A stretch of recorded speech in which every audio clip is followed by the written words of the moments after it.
అదేంటి సార్ మీరు చేస్తున్నారు? మా వాళ్ళు ఉన్నారుగా, వాటిని వదిలేయండి. బాబు గారు, నా పనులు అన్ని అయిపోయినాయి, నన్ను కొంచెం సేపు ఉంచుకుంటారా? నీ బొంద ఉంచుకుంటారా కాదే ఉండమంటారా అని అడగాలి.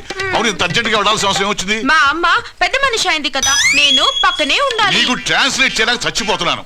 వీళ్ళ అమ్మ పెద్దదైపోయిందని దీని ఉద్దేశం అంటే.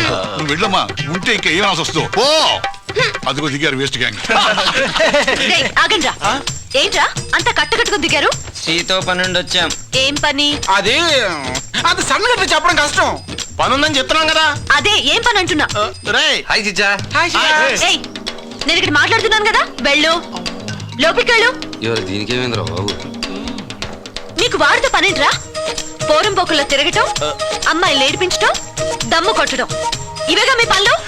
అయినా లైఫ్ లో గోల్స్ అంటూ ఏమి లేవా? ఎందుకు లేదు, మా ఇంటి అంకల్ పెద్ద గోల్ ఉంది. అందులో మేము మా చుట్టుపక్కల వాళ్ళు రోజు నీళ్ళు తోడుకుంటా తెలుసా? అరే అది గోల్ కదరా, హోల్. అది హోల్ కాదురా ఇడియట్, అది బెల్ అంటే బావి, గోల్ అంటే లక్ష్యం. Okay I got it. But life లో ఏ ఊహించేసుకోవడం, అవి జరగకపోతే డిసప్పాయింట్ అయిపోవడం, అలాంటి నేను ఎంకరేజ్ చేయదలుచుకోలేదు. అందుకే నో రూల్స్ నో గోల్స్. ఇంతకీ పొద్దున నీ గొడవ ఏంటి? చూసారా ఆంటీ ఎలా మాట్లాడుతుందో? మీరు బాగుపడాలంటే సంధ్య చెప్పినట్టు వినండి. నాకు మ్యాటర్ పూర్తిగా అర్థమైపోయిందిరా. Bye bye. వీడి భవిష్యత్తు గురించి ఆలోచిస్తుంటే చాలా బాధగా ఉందిరా. నువ్వు కూడా ఆలోచిస్తుంటే నాకు బాధగానే ఉంది మరి.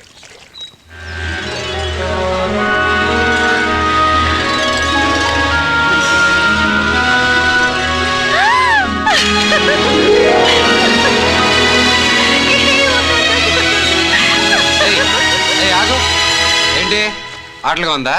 అమ్మని చూసి వచ్చిపోతున్నావా? అయితే ఏంట్రా? ఏంటి రానా? అవునరా, రానే నిన్నే.